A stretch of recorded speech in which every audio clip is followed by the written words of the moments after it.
ജപമാലനാഥയായ സമാധാനരാജ്ഞിയും ദൈവകരുണയുടെ മാതാവുമായ പരിശുദ്ധ അമ്മയുടെ അനുദിന സന്ദേശങ്ങൾ.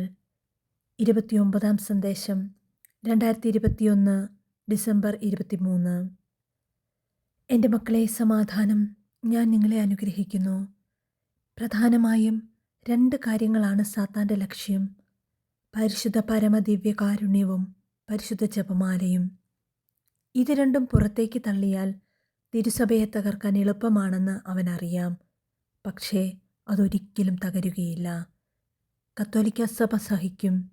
മറ്റെല്ലാ സഭകളേക്കാൾ കത്തോലിക്ക സഭ കൂടുതൽ പീഡിപ്പിക്കപ്പെടുകയും ചെയ്യും.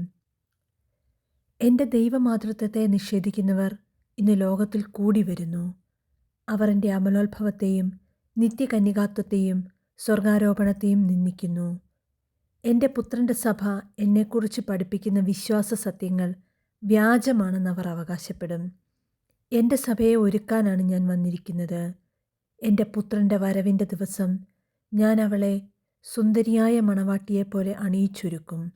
പക്ഷേ അതിനു മുമ്പ് സഭ വലിയ പീഡനങ്ങളിലൂടെ കടന്നു പോകും. ദൈവത്തിൽ നിന്നുള്ളവർ എന്ന് കരുതി എൻ്റെ മക്കൾ പലരും തെറ്റായ വിശ്വാസങ്ങളിലേക്ക് പോകും. വിഗ്രഹാരാധന വലിയ പാപമാണ്. വിഗ്രഹങ്ങളെ ഒരിക്കലും ആരാധിക്കരുത്. ആരാധനയ്ക്ക് യോഗ്യൻ എൻ്റെ ഈശോ മാത്രമാണ്. ഹല്ലേലൂയ.